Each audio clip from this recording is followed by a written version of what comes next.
राज्यातील अनेक भागात दुष्काळी स्थितीमुळे जनावरांच्या चाऱ्याचा प्रश्न निर्माण झालाय।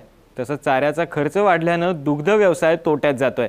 अशा स्थितीत जळगाव जिल्ह्यातील सतखेडा इथल्या शरद पाटील यांनी फुले जयवंत चारा पिकाची लागवड केली आहे। चारा पिकाच्या लागवडीतून उत्पादन खर्च कमी झालाय, तसंच दुधाच्या उत्पादनातही वाढ झाली आहे। धरणगाव तालुक्यातील सतखेडा इथल्या शरद पाटील यांच्याकडे 2.5 एकर कोरडवाहू शेती आहे। शेतीला पूरक असणारा दुग्ध व्यवसाय ते करतात। त्यांच्याकडे जाफराबादी म्हशी आहेत। सध्या गोठ्यात 20 म्हशी आहेत। दुग्ध व्यवसायातून चांगलं उत्पन्न मिळत होतं, मात्र चाऱ्यावर खर्च होत होता। त्यामुळे त्यांनी राहुरी कृषी विद्यापीठात जाऊन चारा पिकांची माहिती घेतली। त्यानंतर त्यांनी फुले जयवंत या चाऱ्याची लागवड केली। चाऱ्याची लागवड 3 बाय 1.5 फूट अंतरावर करण्यात आली आहे। लागवडीच्या वेळेस नत्र, स्फुरद, पलाशची मात्रा दिल्यानं एकाच खोंबाला 8 ते 10 फुटवे लागलेत। 3 आठवड्यानंतर पहिली कापणी करण्यात आली आहे। हेक्टरी 4000 क्विंटल चाऱ्याचं उत्पादन त्यांना मिळालंय।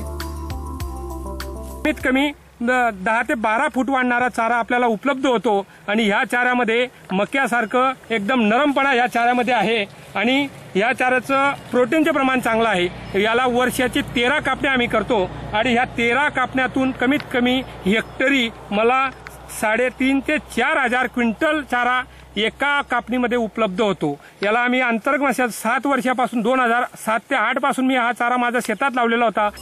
पाटील यांच्या चारा लागवडीमुळे गावातील शेतकरी प्रभावित झालेत।